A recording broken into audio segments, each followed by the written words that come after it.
Welcome, everyone, to the second episode of the FixedOPS Institute. This time, we're tackling the topic of how we can better bridge the divide between departments in the dealership.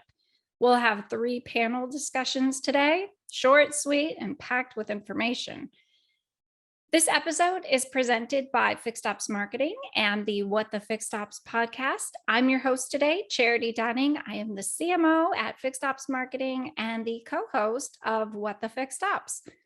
Our expert lineup is incredible today. On our first panel, we have Michael Barich, the FixedOPS doc, talking with Ed Roberts, you might know him, the COO of Bozard Ford Lincoln, and Dave Foy, the mentor, the mastermind. We'll have him on What the FixedOPS here in a couple of months so we can get a better idea of what he's up to. Let's get started on this panel's subtopic, which is collaboration, leadership, and communication. Mike, Ed, Dave, welcome. Thank you. Glad to be here. Thank you. Happy to be here. As am I. Thank you, Charity. All right. So let's get started. What are the issues that are caused by lack of communication between departments? What problems are we looking to solve? And what's so bad about having siloed departments in the dealership? Unfortunately, in the dealership world, a lot of times we're in self-protection mode and we got to protect our position. And our position doesn't necessarily play well with others if we're only looking to protect ours. And so we will make a decision that probably could help the store if we was more focused on the store, but we make decisions, unfortunately, inside of the automobile industry or auto dealerships that focus on the department or the position for job protection. And in the end, nobody wins because it's not really protecting the position. It's not taking care of the customer. It's not taking care of your fellow coworker. And it's certainly not taking care of the ones that's paying your paycheck. Nice. Mike or Dave, would you have anything to add to that? I think language plays an important part of what Ed was just talking about. And I think silos are created because we break down the dealership as fixed operations and variable operations. And they speak different languages. I think if we're going to break down silos and really continue to collaborate and work as one team, then we need to speak the same language. I personally don't believe that service retention is just a service metric or key performance indicator. And I also don't believe that sales market share is just a variable number. I think when we get intentional about talking about those 2 key performance indicators, we can really drive and change a difference in the industry. All right, Dave. The biggest loser in us having silos in the dealership is the customer ultimately, because they are going to feel isolated. If they go to sales with a problem that's viewed as a service problem, they just get pointed to the service department, right? Rather than handheld and brought out there and actually cared for. And so that's really the biggest problem. The secondary problem that you have there is retention of our own employees, because we are in silos. It limits where somebody within our own dealership feels they can go, right? The somebody in service only feels they can grow to positions in service, and sales only feels they can grow to positions in sales. So we're limiting where our own people can even go. Yeah, that makes sense. So how does a change made in one department affect other departments when they're operating as silos? And how do you think we can remedy that lack of communication? I'll run with that as well. And that's this top-down approach. We have to paint that vision. We have to set expectations and achievable expectations. The industry average is about 5 days to get a car from acquisition to retail ready. The industry target is 72 hours. Let's get it done in 3 days. Well, we get it done here in less than 24 hours. And the reason is we all communicate together, and there has to be that high level of trust. Well, how is trust built? Well, trust is built with trustworthy behavior over time. And when you prove that you can be trusted, you continue to build that level of trust. Now, there's also ripples that can come along that kind of can erode that. And when those things happen, you get more isolated. But when you work together, and you take away those barriers, then we all win. And in the end, the customer wins. And when the customer wins, we're not constantly having to go out and conquest new customers. They become very, very loyal. But think about that for a minute.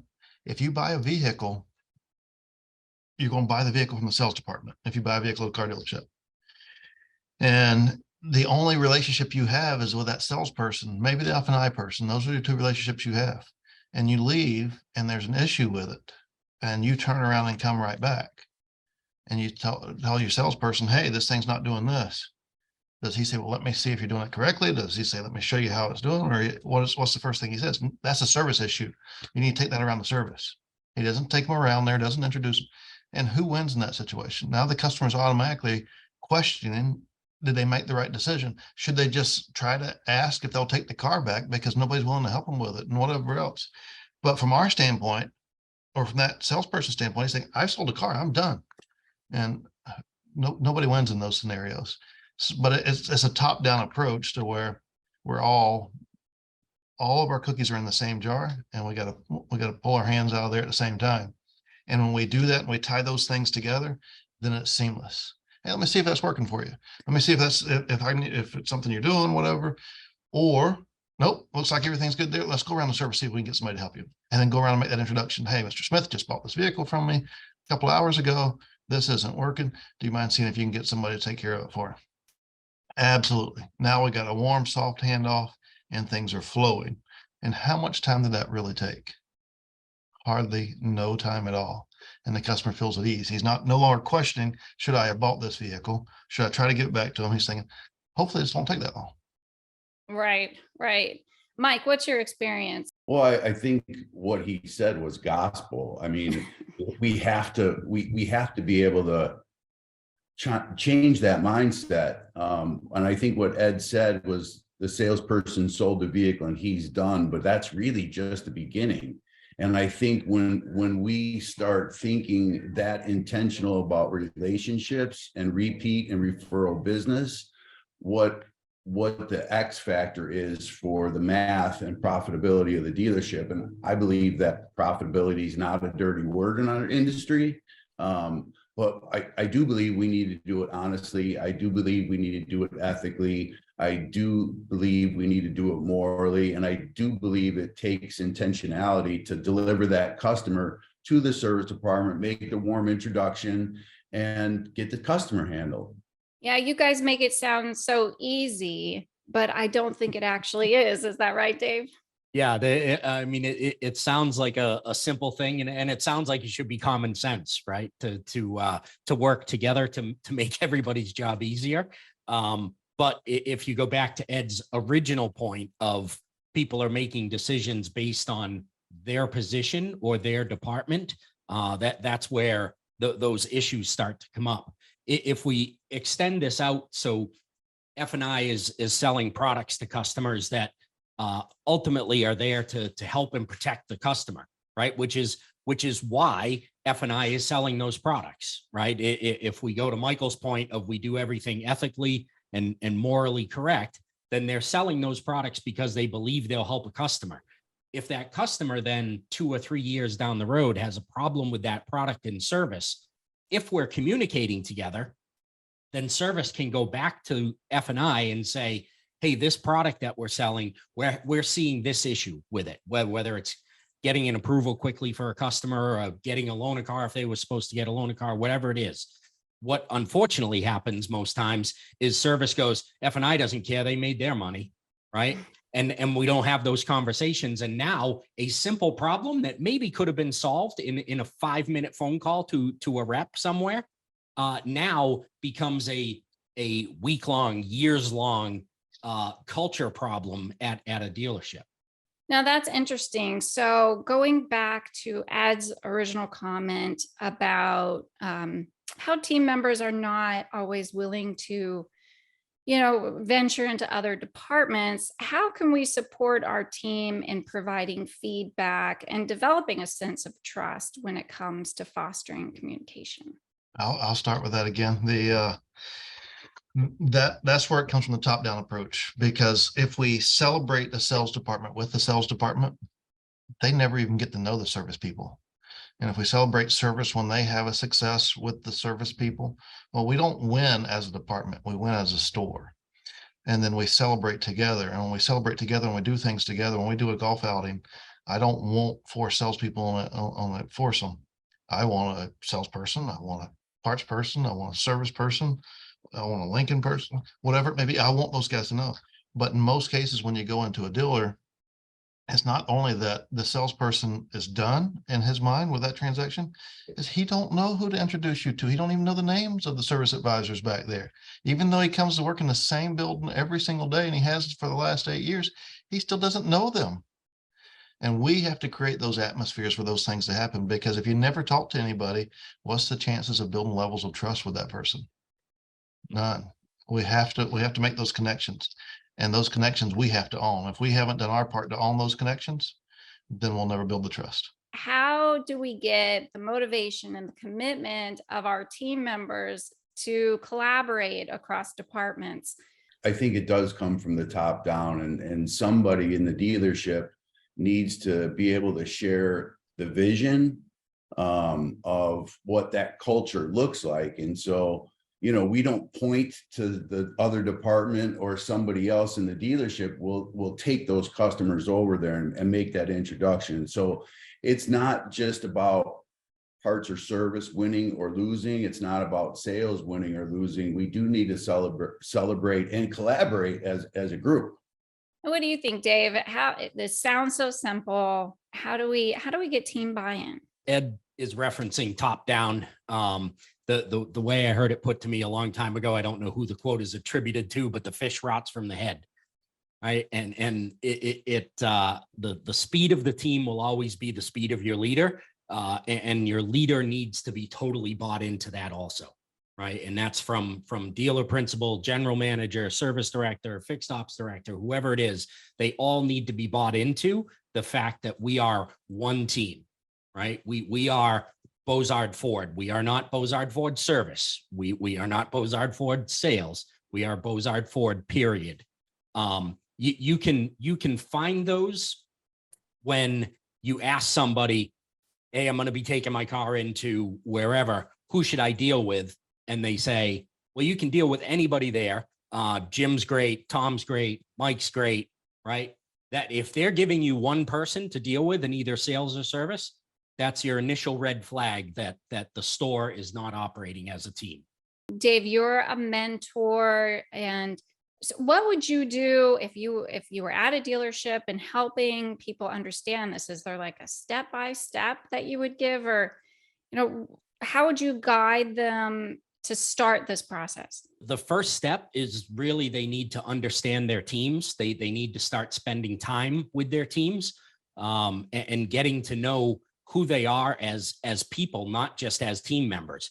But because one of the biggest things with building an effective team and having that great culture is that everybody is in the right place, right? Not just a service advisor being a service advisor, but a person that should be a service advisor being a service advisor, right? So the only way you're going to know is if your team has the right skill set for the job that they're doing is by spending time with them, by getting to know them.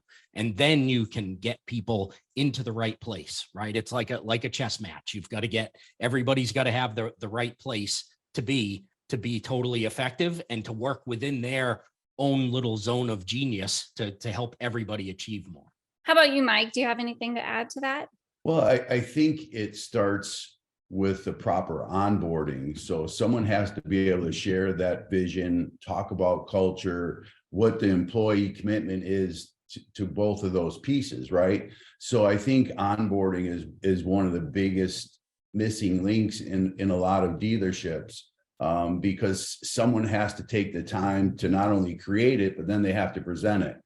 And I think that, like in my career, I've participated in those orientation trainings, and I feel that when I'm doing an orientation training, people are listening because I have a certain amount of knowledge about the industry, but I have a lot of passion about what we're doing, and it's serving people.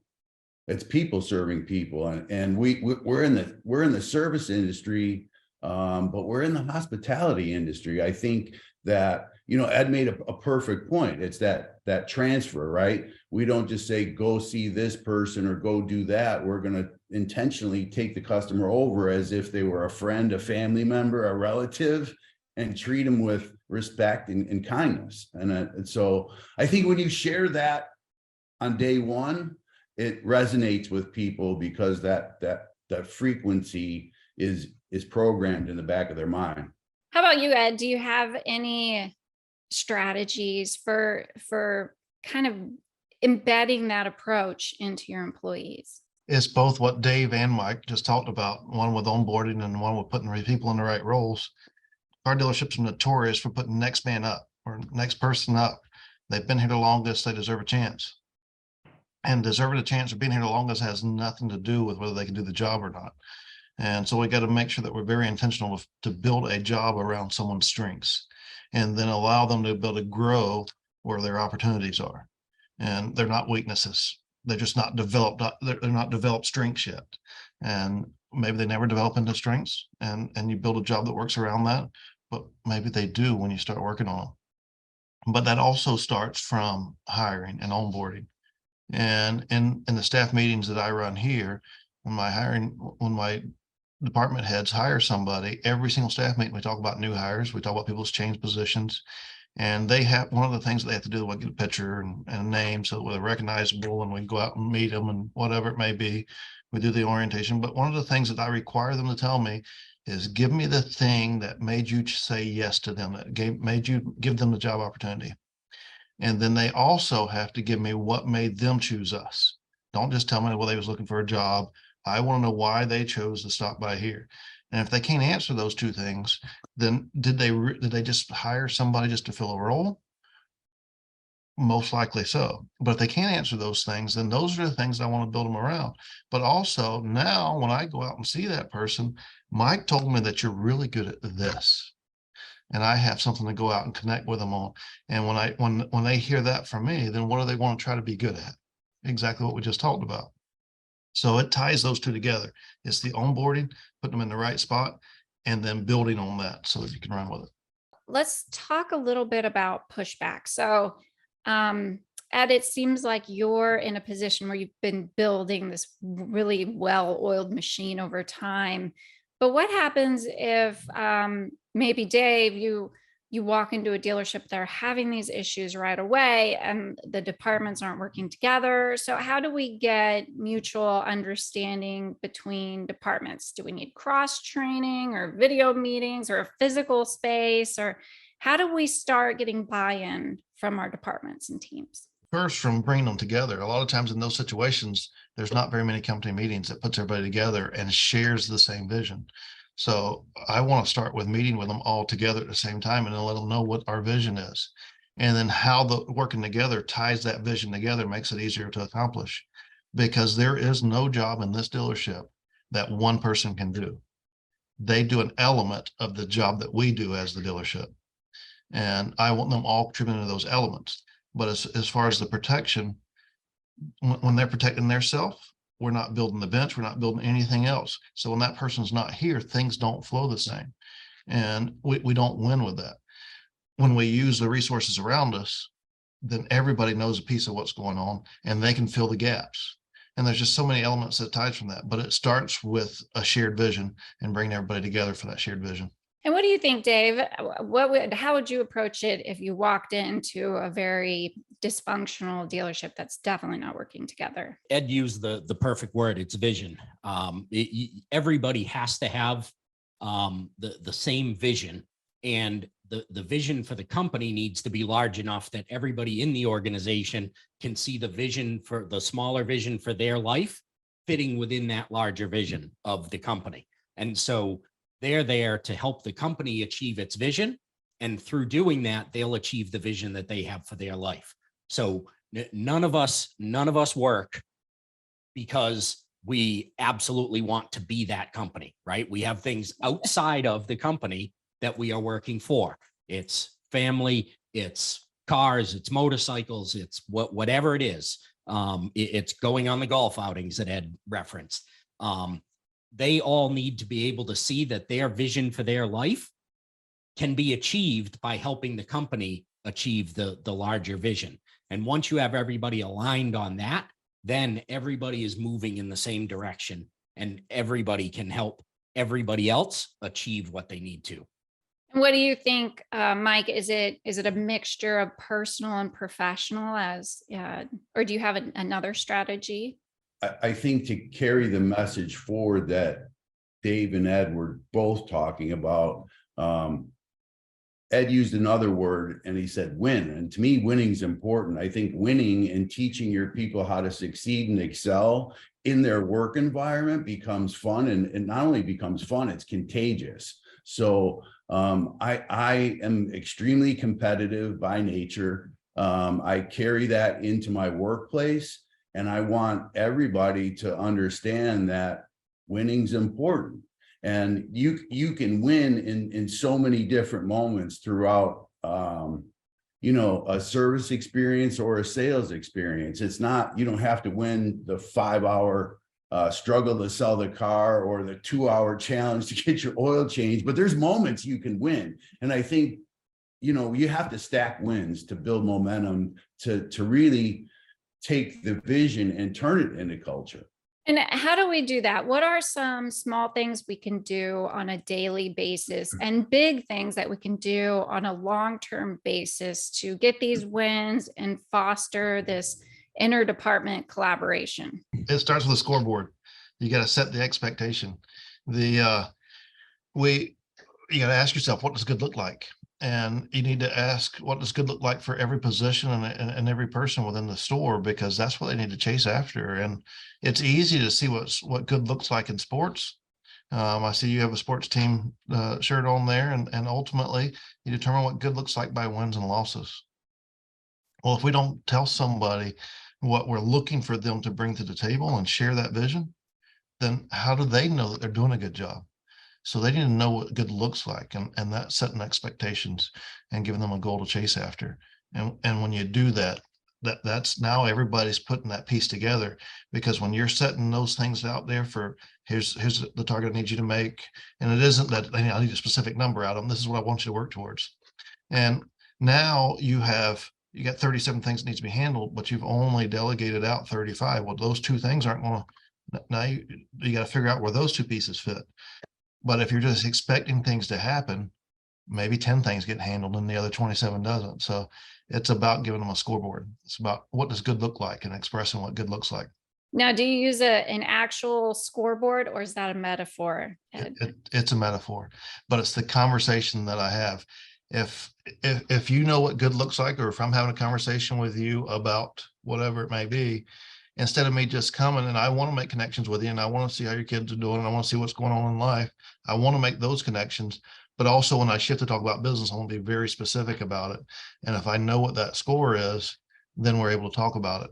And when I go out to see a technician and he's struggling for the week and he's got 32 hours and he's got 2 days left in a 10-day pay cycle, I don't want to go and say, hey man, we're super busy. A lot of things are happening. We're having a record month. That's not the right conversation to have with him. Even though those things may be happening, the conversation to have with him is, hey man, I need to, what can I do to help you? Is there some things backed up? Is stuff not getting processed? Do you have stuff waiting in warranty? So knowing what that score is allows you to direct the conversation that you have with that person. And Dave, go ahead. What do we do on a daily basis and a long-term basis to foster collaboration? I think the big point there in Ed's scoreboard is that there is a scoreboard, that they understand that there are expectations, that they know what those expectations are. Too often, as leaders, we forget to tell them what the actual expectation is, right? You might tell somebody you have to have good CSI or a good effective labor rate, right? But we don't tell them what that is. What does that good look like, right? They need to know where they're shooting for. When Ed referenced the sports teams play for a score at the end of the game, right? During the game, they don't necessarily need to know exactly what the score is, but they need to know that they're working to try and get their score to the highest that they can or lowest if you're playing golf, or highest if you're Ed playing golf. True story.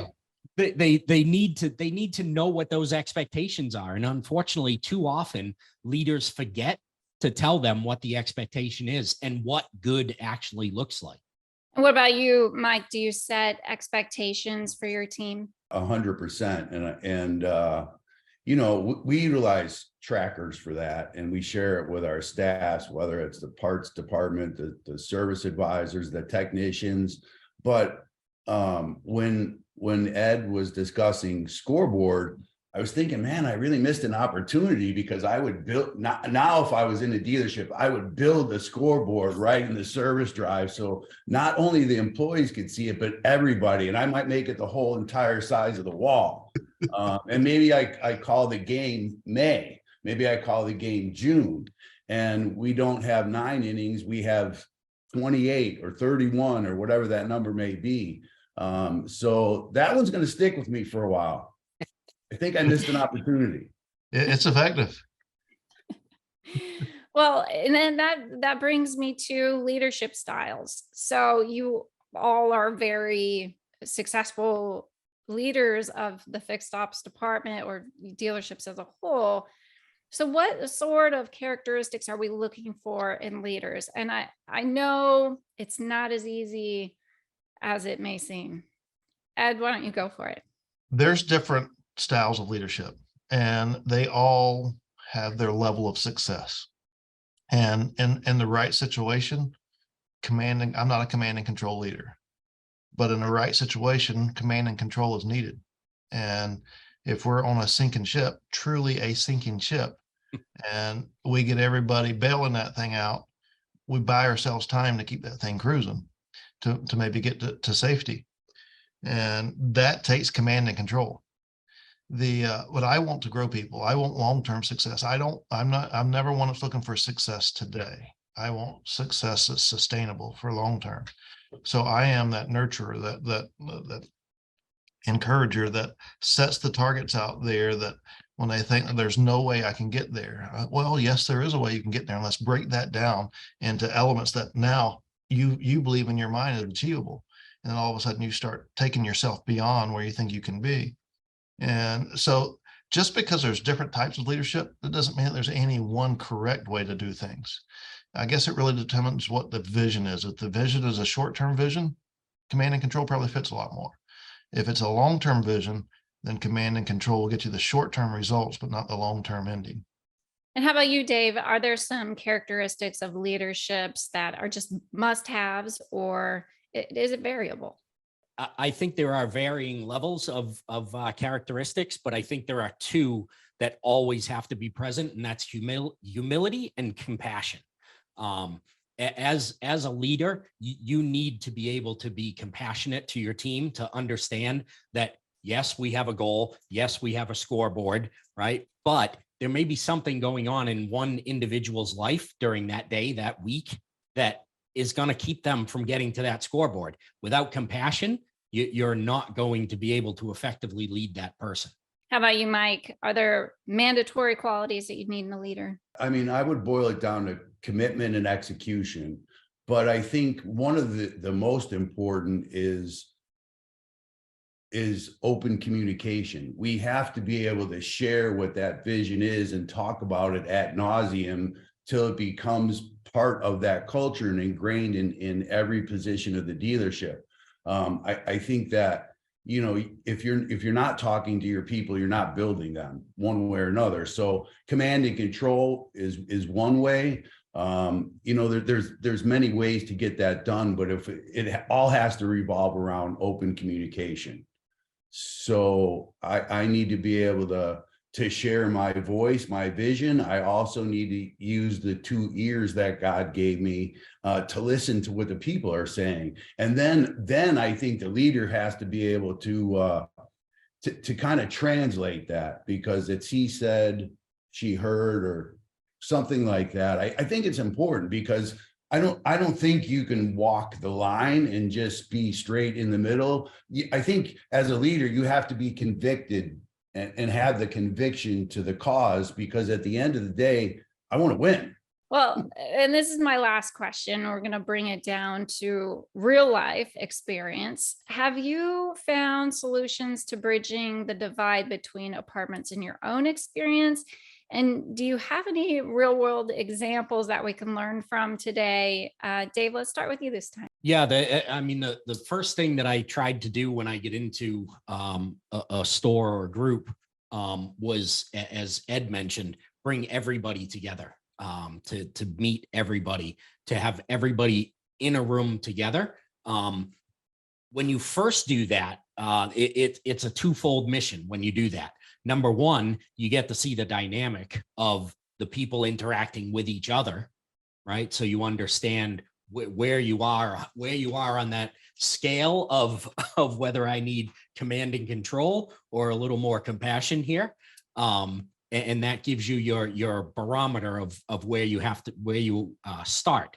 But what that also does is it allows everybody in that dealership to now see that you are committed to bringing everybody together. You've done it physically, and in that meeting, symbolically bringing everybody together, not isolating sales, parts, body shop, service, whatever it is, but actually bringing everybody into the conversation that you first have, when you explain maybe where you came from, where you started, what you see as the vision for where everybody is going. What you've got to bring everybody together from the very, very start, so that everybody can see that everybody is involved in this leadership mission. Even if I'm there just to lead service and parts, that sales is still part of this mission, and I still consider you part of my team. How about you, Ed? Tell us about your boots on the ground experience. There's several different ways to tackle it, but in most cases, no matter where you go into, you can usually address it this way. And we can call them focus groups, and depending on the situation, sometimes I will, but more times than not, I'll call them pit teams. I'll create a pit team, and what that is a process improvement team. And I'll share a vision of something that we need to accomplish that really has to have cooperation from multiple departments. And then I'll bring one person. I'll ask for volunteers to get one person from each of those departments, and we now develop the process improvement team. And I give them the vision of what we want to accomplish and let them give me how we're going to accomplish it. Now it's their idea, and they buy into their idea, and they don't want to say, hey, what we tried didn't work. Sometimes they will, and you say, hey, well, let's take it in a different direction. But also you want to help guide that, because you don't want that to fail. So if they are going astray as they're putting something together, you want to guide them back on, well, if we do that, this might happen. Let's see if we can look at it from a different angle. But when it's their idea, it is so much easier to get the buy-in. And how about you, Mike? Do you have IRL experience with bridging the divide that you can share with us? Yeah, I think it comes down to process. So throughout the life cycle of a customer, I believe there's impact areas inside the dealership that need to be defined. So service delivery looks like this, sales delivery looks like that, finance or finance expectations looks like this. And those pit teams that Ed is referencing, essentially what he's asking them to do is create the process to deliver the result to the customer. And I keep saying it, winning is important, but if you define the process and it's duplicatable, you can deliver that result over and over and over again. So I think that's how you build collaboration. It's through people and process. Well, thank you all for your time today, gentlemen. You're all a wealth of knowledge to the automotive community. And for everyone else, stay tuned. Up next, we'll talk to Sean Butler's panel about trust, feedback, and celebrating wins.